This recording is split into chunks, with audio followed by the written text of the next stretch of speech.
Okay, guys, so welcome to the first webinar by Cazorb.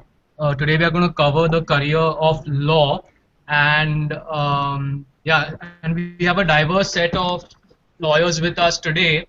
We'll be asking them questions regarding what they do on a day-to-day basis and things like that. And please feel free anytime during this webinar, you can ask questions, and we'll try and answer as many questions as we can. Okay, so uh, welcome guys. Thanks for coming, the panel. So can you please introduce yourself, starting with Anandini? Okay, hi. Like Atu said, I'm Anandini Fernandez. I did law for 5 years at GLC after my 12th. And for the last 3 years, I've been practicing with a lawyer by the name of Satish Mani Shinde. I practice primarily criminal law, and I'm what is termed as a litigation lawyer. Janvi, can you introduce yourself and talk about yourself? Yeah, sure. So my name is Janvi Shetty. I've done and completed the 5-year law course from Government Law College. I've always had a keen interest in media and entertainment law, which is why I started my career with a law firm called DSK Legal, where I did a combination of both corporate as well as a little bit of media and entertainment law. I worked there for 2 years, after which I now currently work with Sony Music, which is a music label, and I do primarily only media and entertainment law. Okay, thanks Janvi. And what about you, Param? Hey guys, my name is Param. Like Janvi and Anandani, I graduated from GLC, did the 5-year course. My experience is pretty much about 4.5 years. I worked for a law firm for 3 years, and for the last year and a half, I've been working in a real estate company. So basically, my interests in law is corporate law and property law. Okay, thanks, Param. So the first question I want to ask all of you all is that, is life of a lawyer really like what they show in shows like Suits and Boston Legal and things like that?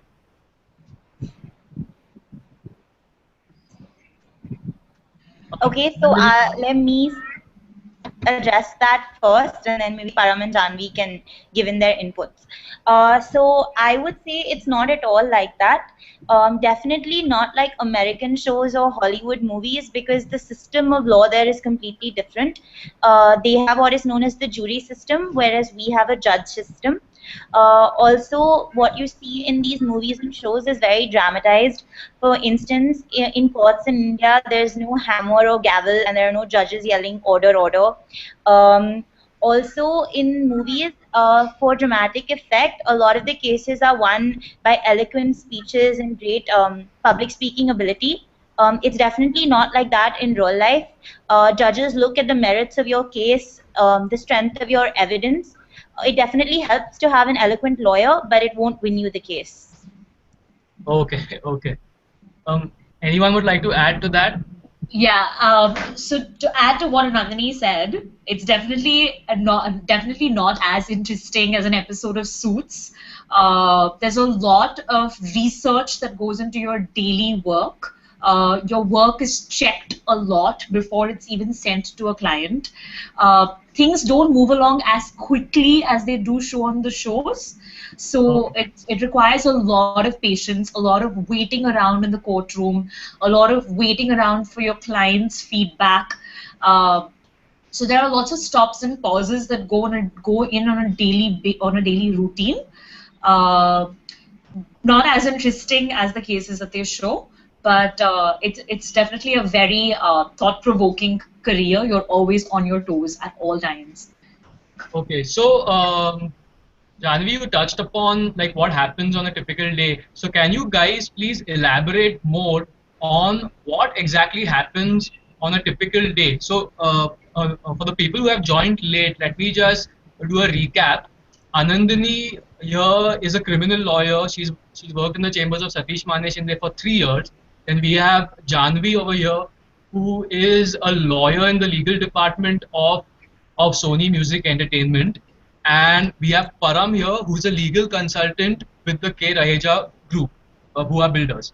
Okay, so again coming back to Anandini, um, what is a typical day like for a criminal lawyer? Okay, so my answer is going to be very different from what Janvi and Param are probably going to tell you. That's because I'm a litigation lawyer, and more specifically a criminal lawyer. So my day starts with the court hours. Hours in India are typically from 11 to 2, and then there's a lunch break from 2 to 3, and then court resumes from 3 to 5. Though now, because of the backlog of cases, the lower courts tend to sit till about 6:30. So in the morning, the first thing I do is go to court. I'm in court till my matters for the day are done. This can sometimes be as early as 12 or 1 o'clock, and sometimes it goes till 6 o'clock. Okay, After that, I go to office where I have my client meetings and where I do a bulk of my drafting and research. okay, So my typical work day is about 12 to 13 hours, but it doesn't okay. feel very long because the court hours go by very quickly and are very interesting. Okay, can you elaborate more on, so you said that you spend the first half of the day in court on matters, and the second half of the day you spend in office drafting. So, Right. for students who don't know what those terms mean, can you like elaborate more on what you exactly do? Okay, so basically, litigation lawyers are lawyers that appear before judges. Whenever you have a legal issue, in India, it's decided, especially a criminal issue, it's decided by a judge. So during the day, you're in court arguing your cases, examining witnesses, etc. So Okay, that's what I mean by court hours. okay, After that, when I talk about going to office and having client meetings, definitely your cases are brought to you by clients. So it's very important to meet them, understand the facets of the case and what direction they want you to go in. okay, And as far as drafting goes, it's not possible to just go to court and appear before a judge. The process is initiated by filing what is known as the written statement. So whether it's a complaint or whether it's a return of property application, all court proceedings are initiated with written documents. okay, So that is what I mean by drafting. It's drafting those documents. But okay. definitely Param and Janvi will be doing a lot more drafting, so they can probably fill you in on that more. Okay, so drafting is basically in which you are creating the argument for your client. You know, like you're citing the laws and you're citing the reasons why you're, like to prove your, to basically win the case for your client. Yeah, it's basically definitely when you argue orally in court, you can go beyond what you've given the judge in writing. Okay, But a judge doesn't know. A judge doesn't know you. He doesn't know your client. He doesn't know what the issue is. So okay, your written arguments or your whatever you're filing in court, it has to explain all of that in detail, okay, and you okay, definitely it will lay down your case, the merits of it, what evidence you're going to be relying on. okay. Great, thanks a lot. And Janvi, can you talk about your typical day as a lawyer in the legal department of Sony Music Entertainment? Okay, so let me start off by saying that life in a legal department for a company and working for a law firm is very, very different. Okay, Let me just shed light on what life in a law firm is like. okay, So typically, you will hear this from any lawyer that you get into work at 10 a.m. sharp. You don't go to court. You get into court at 10. You get into office at 10 a.m. sharp or 9 a.m. sharp, yeah, and there's no end time because right, it completely depends on what time you need to what your partner has promised his clients. So mhm, you're on call at all points of time. okay, Being a corporate lawyer, your cell phone is your best friend because clients will be calling you at any point of time. You're answerable at all times, either to your boss or your client. Uh, your typical day in a law firm would involve immediately drafting a lot of agreements. You won't be drafting replies or affidavits like a litigation lawyer would be. You'd be drafting different agreements. In a corporate setup, there are a lot of variety of wings, which we don't need to get into now. But there are different things that a corporate lawyer does deal with. Uh, your life in a it's when you're working with a law firm, you also have a lot of in-house you have a lot of meetings with your clients at the law firm. You also end up going to a lot of government offices as well to set up meetings or to set up alliances so that you can push the papers along, because your work would involve you going to a lot of governmental authorities like the RBI or the DIPP. okay, uh, as opposed to life in a corporate where you're working for a company. You're typically Maybe Param can talk about life as a corporate lawyer. Okay. Yeah, sure. Thanks. So basically, as a corporate lawyer, you're doing one of three things. You're either drafting, you're researching, or you're negotiating. Like Janvi said, your day starts at 10 and ends whenever you're done with work. Typically, you start with drafting in the morning, do your research, put your clauses, put your case laws, whatever is required. This is followed up with a meeting with the other side, depending on what transaction it is, whether you're buying or selling a company, or you're buying property, or you're hiring someone to work for you. There's a lot of negotiation involved. There are conference calls, video conferences if it's international clients, a lot of emails to be answered, a lot of queries to be answered. So so typical day, it's just a lot of groundwork that you're doing. The actual execution will take place eventually down the line. Okay, so when you say groundwork means, what exactly do you mean by groundwork? So I'll give you an example. So basically, if you're purchasing a property from someone else, or you're selling a property, so the Okay. purchaser, he has to make sure that the property has no problems. For example, there are no loans, there are no litigations, there are no government orders stopping you from doing anything. So for that, you have to look into every detail regarding the property. You have to check with everyone you can check with. You have to check with the courts. You have to check with government authorities, so on and so forth.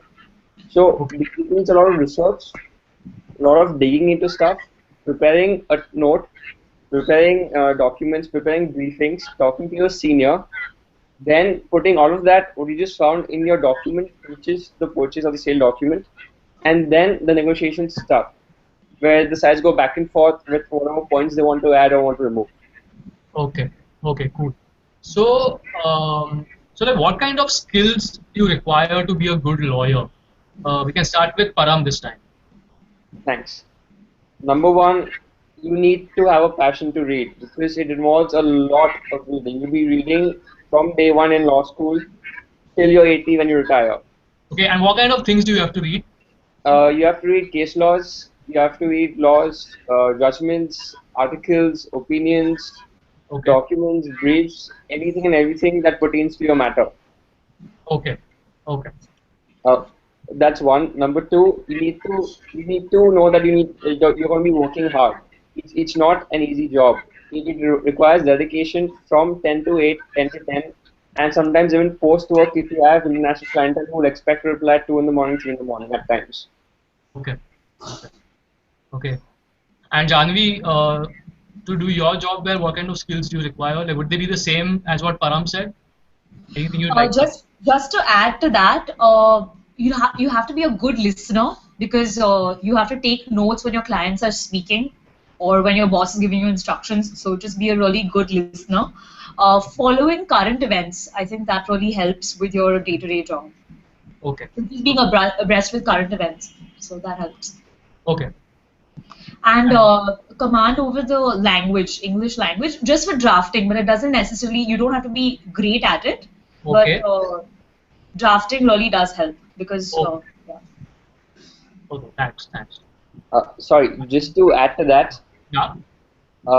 if you're into property and conveyancing, you need to know Marathi also because in Bombay, Maharashtra, your documents will be in Marathi. So if you know an additional language, Gujarati, Marathi always helps. Okay. Okay. Thanks, Param. I'm just going to add to that as well because everything that Janvi and Param cited is definitely very important. I'm just going to stress here that if you're going to be a litigation lawyer and perhaps a criminal lawyer, then command over the Marathi language is extremely important because all police stations and the official court language is Marathi. So all documents, whether it's FIRs, charge sheets, witness statements, that's all in Marathi. So you have to be able to understand it and speak it. Secondly, the only thing that's different for litigation is a public speaking ability. You are always going to be in court. Some of those courts will have hundreds of people in it. Some may be empty and it'll just be the judge and you. So you have to always be prepared for that. Like I've had like many a times I've been in the high court and I've been addressing the judge, and some of the senior most lawyers have been waiting in the same court for their matters to which will come up after mine. So it's very important to be confident in your public speaking abilities. Okay. Okay, great. Um, so is there any travel involved in your job? Okay, I'll take this one first. Yeah. So definitely for a litigation lawyer, the fact is the lowest courts are known as the magistrate courts. There are hundreds of magistrate courts all over Mumbai. When a crime occurs in a specific area, the magistrate court situated in that area will have the jurisdiction to try it. So, for Okay. example, if a crime occurs in Andheri, then the Andheri magistrate will have the power to try it. So that would involve me traveling to Andheri. So definitely there's a lot of intra-city travel because the courts are located all over. In Okay. addition, if you want to specialize and be a Supreme Court lawyer, then there's only one Supreme Court of the country which is located in Delhi. So you would have to Okay. either relocate or always travel back and forth. But Okay. apart from that, not really, especially if you're limiting your practice to a specific state, which most lawyers tend to do, then there's not a lot of travel involved. Okay. Okay. Any of the others would like to add to that?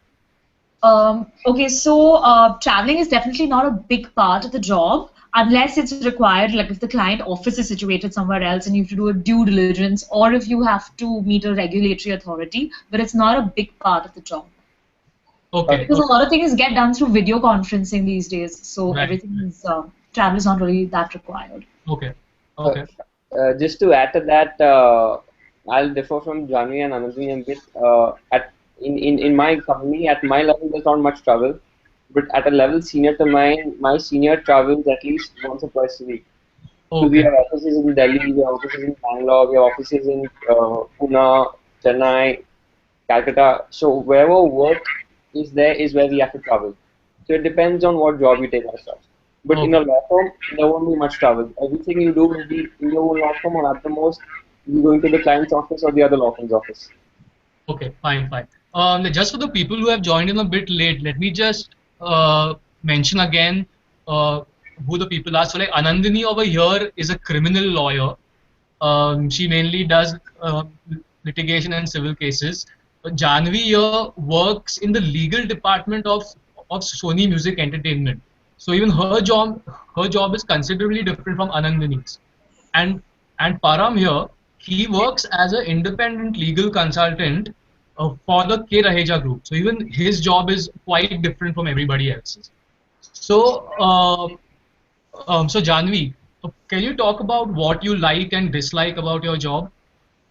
Okay, so like I said in the beginning when I was introducing myself, I've always been interested in media and entertainment law, and copyright law has always piqued my interest. So one of the best things about my job is since I work for a music label, violations and copyright infringements are around us every single day. So it's about this whole sense of awareness that has now creeped in, just keeping my ears out for violations.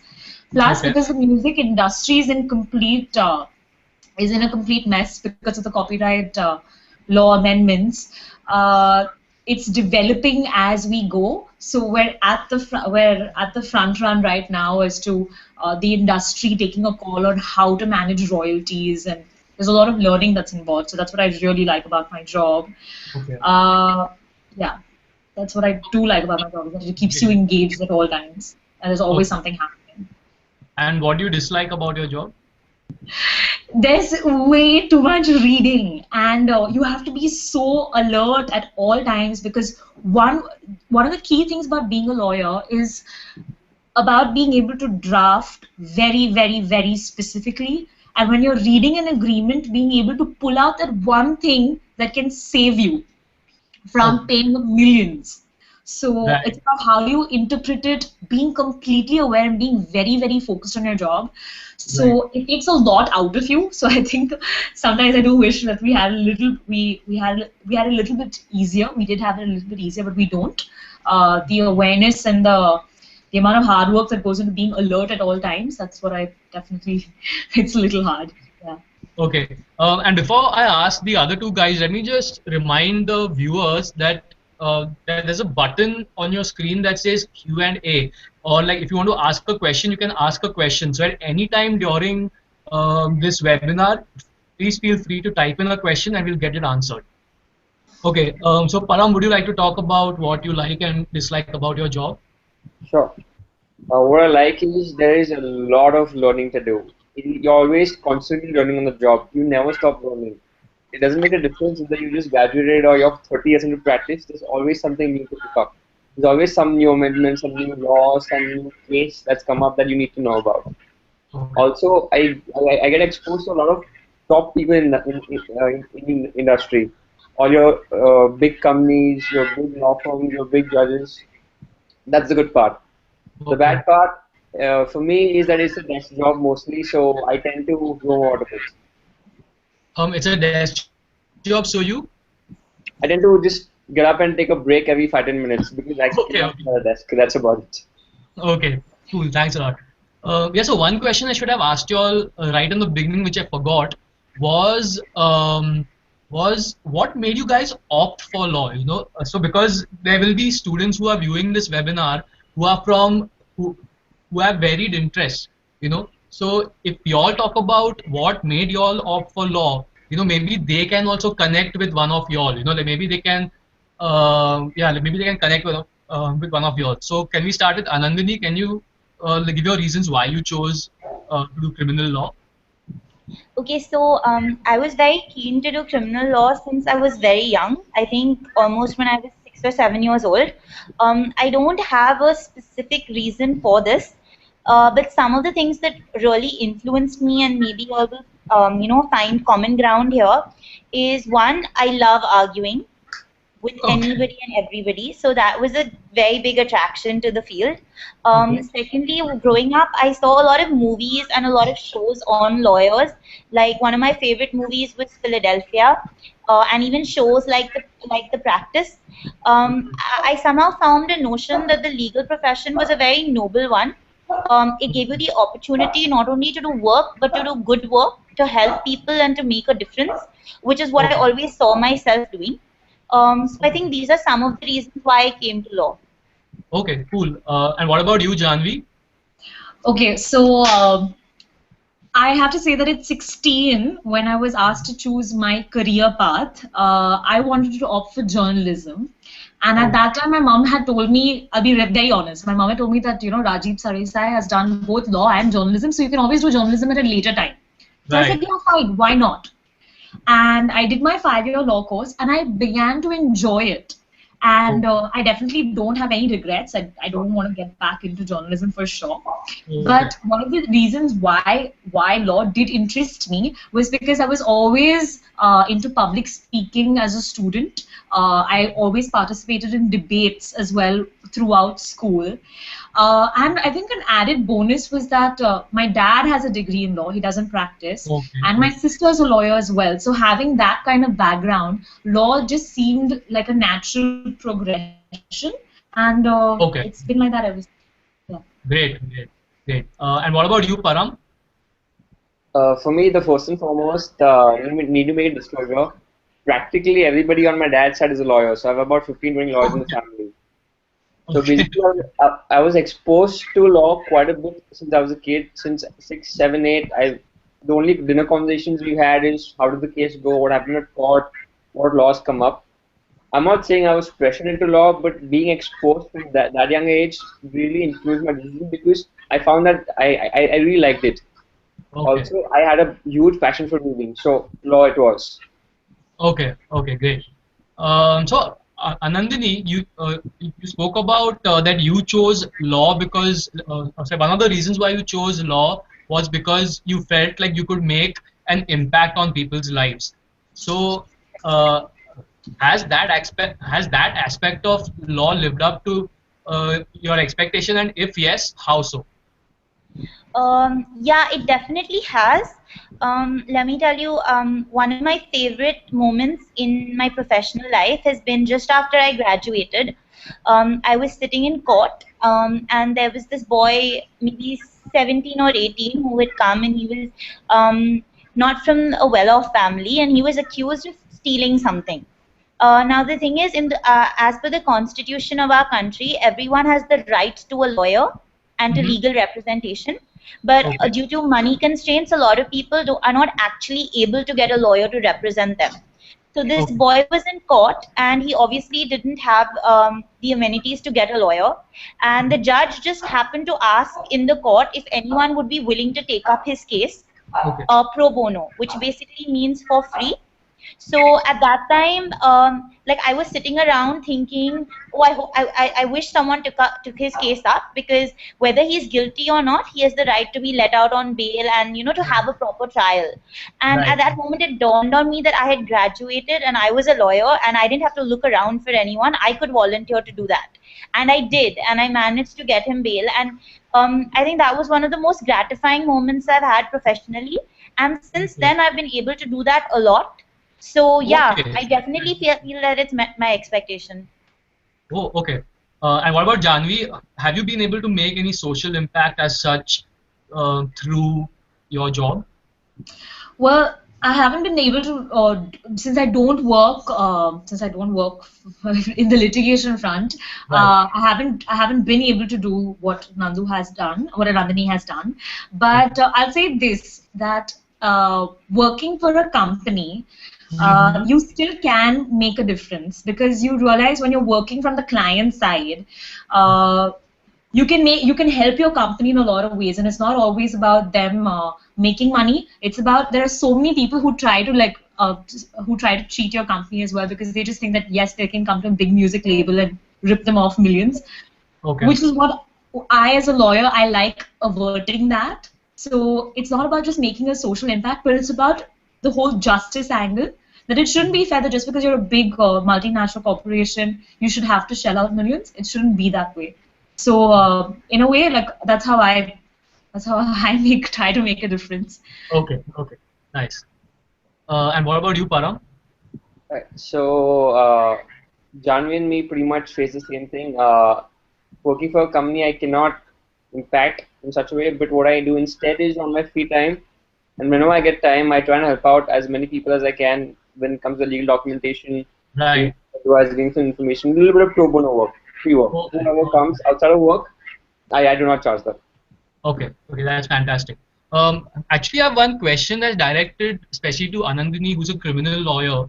That a lot of people, when they talk about criminal lawyers, they have a very negative view of them, because like many times a criminal lawyer is getting somebody who the public perceives as guilty, is Right. getting them out. So how would you how would you respond to people who accuse of being a bad person? Yeah, so what people need to remember is, like you said, the person in question is accused of having committed an offense. The reason that you don't send someone to jail based on an accusation is because it's not proved against them. Okay. Many a times, this negative view that people have of criminal lawyers is because they tend to associate the lawyer to the act of his client. So that's probably why there is a negative view of criminal lawyers. And secondly, for people who do feel that way, who feel like how can you defend people who are accused of heinous crimes, let me just tell you all this. Like I said earlier, all law in India comes from the Constitution. The Mhm. Constitution of India guarantees every Indian citizen the right to a legal defense. So what I am doing is providing people with that constitutional guarantee. I Okay. am not the judge. I do not decide who is innocent and who's guilty, and I don't weigh the evidence. I present my client's case to a judge, and ultimately it's the judge who decides whether, on the evidence before him, he can convict my client of an offense or not. Okay. So my conscience is absolutely clear, and in fact, I think that more people should take up criminal law, because there's a lot of backlog of cases, and we need more people to enter the profession. Okay, that's great, Anandini. So, what kind of people do you have to interact with, Anandini? I mean, like, and especially being a woman, like you have to interact with so-called criminals. Right. So how is that? Like, how has your experience been? Do you feel safe? Okay, so like I said, I've been working in the chamber of Satish Mane Shinde for 3 years. Right. But prior to that, I interned at his chamber full time. So Okay. I've been in the chamber for about 6 years now, Uh-huh. and there's never been a moment where I felt unsafe Okay. or I felt out of place. Okay. Yes, women criminal lawyers are in a minority, but there are still quite a few of us. Okay. Um, and secondly,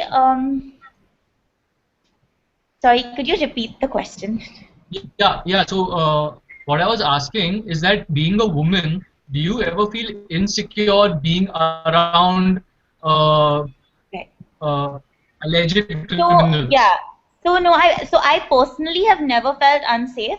I have had a couple of interns who've come to the chamber who the first couple of days they felt very awkward because when you're sitting in court, people who are accused of offenses are sitting next Mhm. to you or behind you. So and there's police Right. presence everywhere. A lot of noted members of the underworld have their trials going on in court and they're brought to court for their trial dates. So I have had a couple of interns who felt a little unsafe and uneasy, but you quickly get Okay. used to it. Every person who's accused of Okay. a heinous crime is in jail. So when he's brought to Mhm. court, he's accompanied by police officials. There is a sort of segregation in the court. It's not a very great one, but there is a segregation for lawyers. So Okay. I personally have never felt unsafe. And if you do choose to enter this profession and initially it's a little awkward or uneasy for you, I assure you that it does pass. Okay. Okay. Cool. Thanks a lot. And Param, as a legal consultant for a corporate, what kind of people do you have to interact with on a day-to-day basis? So basically, the company I work with has about a good 5,000 employees. So Okay. basically, I have to interact with the heads of department. I have to see what legal requirements they have, and to help Mhm. them out how I can. That's one aspect. The other aspect, when we're dealing in a transaction, I have to deal with the other side. That is the clients, their lawyers, their consultants, and whoever else they may call. And we Okay. also deal with a lot of brokers along the way. So that's Okay. one aspect of it. The Okay. second aspect is that we deal with a lot of lawyers, a lot of judges, a lot of counsels. Counsels are people who just practice in court. Okay. So there's a lot of Okay. exposure when it comes to meeting people. When it comes to meeting people, sorry. Okay. That's great. That's great. And what about Janvi, like working as a lawyer for Sony Music Entertainment? Okay. Just to clear the air, just because I work for a music label, I don't meet any celebrities. So let's take away that. Working for a media company, no celebrities. Lawyers end up meeting only lawyers. Okay. On a daily basis, I interact with my colleagues because they will brief me on the contract that they need. Um and if at all I have to, then I do end up into a like if I have to do a negotiation, then I go to another company and negotiate with their other side lawyers or have like video conferences with the other side lawyers. But Right. the interaction is mainly with the people of the company. Okay. Okay. Cool. That's awesome. So Yeah.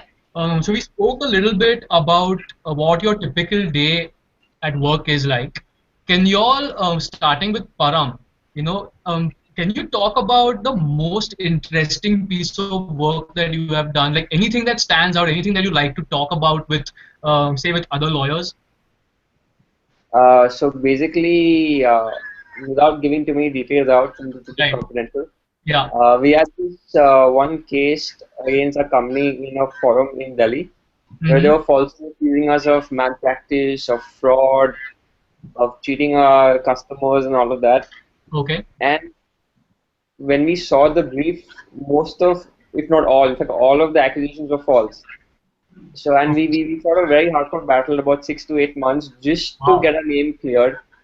And when that actually happened, the sense of relief and the sense of happiness you got was something else. Okay. Cool. And what about you, Janvi? So the most interesting thing that I'm working on, the most interesting experience I've had so far in my profession is what I'm currently working on. So I can't talk about it. Okay. But let me just say this that uh, uh, one of the things that did get thrown at me once was a hospitality agreement that I was working on, Okay. and just a lot of like it was. it was just very interesting going through hotel agreements and like culling out different things that come out with the restaurant licenses and what goes into like an ownership and a management kind of relationship. Okay. But I wish I could tell you about this interesting case that I'm working on, but I can't right now. Okay, great. And Anandini, I'm sure you have a lot of interesting stories, but can you pick up, can you pick out one of them to talk about? Okay, yeah, I can give you. So this actually happened while I was interning. Okay. And it just gave me perspective on how the legal system works and how, a lot of times public opinion is like, X person is guilty of a crime, why isn't he being punished? And very few people go into, oh, but there's not enough evidence against him, or there's overwhelming evidence. It's more of, we feel that the person is guilty, or we feel that the person is innocent, and we expect courts to act accordingly. So when I was an intern, I had a client who was accused of murdering another man. And if I told any of you all the facts of the case, for example, the person who was killed, he had borrowed money from my client. My client and this person were seen walking off together just before his body was discovered, and the man was severely beaten up. Wow. Now, if I gave you all those cases, and in fact, I was an intern, so when I got the case, I was convinced that the client that my boss had was guilty. But as it happens, the case was full of what is known as circumstantial evidence. Yes, the person owed my client money, but no one saw my client beat up this person in any way. There were no eyewitnesses, so everything was very circumstantial, and ultimately my client was acquitted. So it's very important for us to remember, even when we're commenting on cases, because there's a lot of media coverage, especially for the high-profile cases, to remember that judges are bound by certain rules of procedure. They can't go on their gut. Even if their gut tells them that a person is guilty of an offense, they have to go by the evidence that's before them. So that was a really important lesson for me to remember. Okay, great. Yeah. Okay. How is campus life like? Or rather, let me ask you first, what is the application process like? Is there some entrance exam? What kind of different law colleges are out there? Anandini, do you want to answer this question? Okay, so I'm just going to quickly run you through it, because the procedures are, there are several procedures and they're tedious and they're all available online. So I'll just give you a quick overview. So basically, you have national colleges, you have government colleges, and you have a couple of private law colleges as well. The admissions process for most of these colleges is basically your 12th standard marks. But now, as of 2008, we also have something known as the CLAT, which is the Common Law Admissions Test. This is the procedure for applying to most national law schools. It's a 2-hour exam. The subjects involve mathematics, English, general knowledge, logical thinking, etc. Before this exam was introduced, most national law schools had their own entrance test. So it was not only your 12th standard marks, it was also this test, which has now been replaced by the CLAT. Okay, great. And I've heard that internships are a big part of being in law school. So can you just talk a little bit about that? Say, Janvi, can you talk about that? Yeah, sure. So it's different in different institutes, because if you're part of government law college, which is if you're in Bombay, like the way we were, we could do internships while we were studying. So that meant that after college, we could go to the law firm and continue working there. As opposed to if you're working, if you're a student at a private institute like an ILS or a Symbiosis or a national law school, then you end up doing internships only in your summer break or your winter break for like a month or two. The advantage of being in a government law college or where you're domiciled is that you can intern alongside studying. So that's the difference. And what also helps to get internships is colleges line up placements, have a placement committee, so law firms come to you via those placement committees. Otherwise, you can apply on your own as well, because there are enough of databases out there which have email addresses of of law firms where you can just put in your resume through that. Okay. And Param, you want to add to that? Yes. So like Janvi said, 3 ways to apply.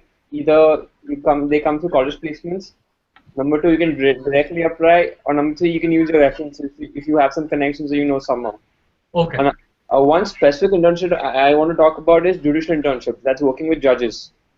So when you're in your first, second, third year of law school, you can directly approach the judges by going to the chambers, applying to the secretaries, and they give you internships anything from 1 month to 6 months, where you sit and observe court proceedings, see how the judge works, how the court works.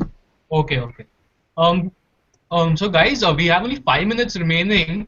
So if you all can start asking your questions, it would be great. So until I'm waiting for your questions to come in, I'll just ask a few more of my questions. But yeah, but please start sending in your questions, whatever they are, and we'll try to get them answered. So is there any scope for changing your career after taking up law? Are any of your friends, have they moved out of law, and if yes, what kind of jobs are they doing? Adu, can I take that? Yeah. Okay, so after doing law, people do realize that it's not meant for them, and they end up like following their passions. In fact, right now, at Sony Music itself, I had a National Law School student who came and joined Sony Music not as a lawyer, but he wanted to work on the publishing side. So I think that law really does open up several avenues, and because you have that law background, people do want you on board because you have because everything today requires a contract, and because you have that analytical way of thinking, it really does help. So you can take up anything from like music publishing. I know people who've taken up journalism. I know people who've done their MBAs after doing law and are now on the business side of things. Also, a lot of people do CA and law together, or they do their company secretary along with law, which is a great combination. I also know people who have done their PFA along with law. So a lot of people are doing 2 professional courses simultaneously. Okay, great. Okay, so we have our first question. Agneya is asking would it be better attending a national law college or government law college? Can I take this one? Yeah, sure. Okay, hands down, a national law school in Bangalore, Hyderabad, Calcutta is way better off than a government law college. Not to say GLC is not any good, but it has its own merits and demerits. In a national law school, you're trained by the best, you're trained to be the best, and the education that you get over there is not something you can get at GLC. The faculty that they have, the courses they have, the exposure to international law firms, seminars, competitions, the scope is much more bigger over there. Okay, cool. If Does I anyone could want to add to that, one big difference between national law schools and government law schools is when I was applying, I didn't apply to national law schools. I only applied to a government one. My considerations were one, that if I was going to study in India, I wanted to live in my hometown. I didn't want to shift to another state. So that is why I applied to GLC. Secondly, national law schools are very limited in the internships they allow you to have. At GLC, I was able to intern throughout the year. But on the other hand, national law schools, the reasons they don't allow you to intern is because they have a very rigorous academic course, whereas in GLC, the faculty is a little lacking and lectures aren't regular, which is why you do internships to supplement your learning. And so then you kind of end up doing experiential learning, because I personally learned a lot more at my internships than I learned in a classroom. Okay. But yeah, it also depends what your approach is. For example, if you want to practice in Bombay and while you're at law school, you want to intern so that you get a feel for what kind of law you want to practice, then maybe a government law school or a private law school is better. But definitely I agree with Param that in terms of academics, nothing compares to the national law schools. Okay, great. I want to add to that. Yeah, please. Okay, so this is really sad, but it's true. There's a big pay scale difference between a national law school student and the starting salary that a government law college student or a private law school institute student would get. It's sad, but it's true. because law firms believe that if you're coming from a national law school, you are smarter and you have a far more academic background. And of course, it's not the correct way to look at it, but it is how it is. There's a big pay scale difference. Okay, great, thanks. I don't think we're getting any more questions. So the last question I would like to ask you all before we sign out is, where do you all see yourselves, say, 5 years from now? So Janvi, can you start? Okay, so 5 years from now, I want to be able to be handling my own media and entertainment law matters, which involves not only handling my own clientele, which could be an actor or a media house, handling litigation as well as their digital contracts, or so that's where I see myself. I see myself handling clients individually, because the entire media and entertainment sector right now is very, very disorganized. So being someone in the profession who has a lot of knowledge of the entertainment business, I want to be able to handle my own clients and handle transactions independently. That's what I'm looking at. Okay, okay. And what about you, Param? I can go any one of two scenarios. Number one, partner in a law firm. I can shift back to the law firm, so partner in a law firm in the next 5 years. Okay. Or a very, very senior position of somebody that would be a senior vice president or a director. Okay, okay, great. And Anandini, what about you? So for me, like I said, I currently work in a chamber, which is I work with one senior lawyer. There's a severe dearth of criminal law firms in India. So Okay. ideally in 5 years, I would like to be starting my own criminal law firm with other lawyers as well, which would deal exclusively with criminal matters. So Okay. yeah, hopefully in 5 years, I'll at least be starting that journey. Okay. So we have another question actually.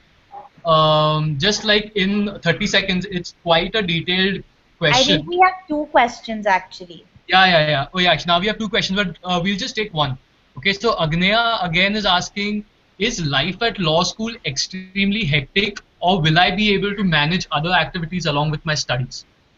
Okay, I'm going to take this first and then Okay. everyone can add to this. So definitely, I'm not sure about national law schools. I think the curricula there is very intense and you may not get time for other activities. But Okay. if you went to a government law school or to a private law school, you will have a lot of time because lectures are only for 3 to 4 hours of the day. So you Okay. can choose to intern, you can choose to do other social work. If you have interest in music or sport, you're definitely going to find time for that. Yes, Okay. if you choose to intern during the academic year, then internships are a lot more intense. So then Okay. you might not get time for other activities, but Mhm. you can always take gaps in your internships so that you have enough time to do these other things. Okay. Would anybody else like to add to that? I can add to this. Yeah. So basically, I'll talk from national law school perspective. Mhm. When you're at a national law school, you're staying on campus 24/7. Everything you do will be on campus in a city that's not yours, that's not Bombay. You'll be studying from morning to evening, and when you're not studying or attending lectures, you'll be researching the library. So that's pretty much your life in the national law school. Okay, okay, okay. Thanks a lot, Param. So, guys, this is all we have time for today. So, Anandini, Janvi, and Param, thank you so much for being a part of this. And to the students, I hope this was helpful for you all. I think there is a small space on the page below in which you can put in your email IDs in case you all are interested in any particular career, or if you just want to get in touch with Cazorb. And alternately, what you can do is, if you all are interested in any other careers, you can just write to engage@cazorb.com. Okay, that's engage@cazorb.com. And you can just mention, like your name and what particular career you are interested in, and we will conduct a similar webinar for that career. Okay, so yeah, so that's all we have time for. Thank you guys for coming. Okay, yeah. Okay, bye. Bye. Bye. Thank you, Adu. Yeah, bye.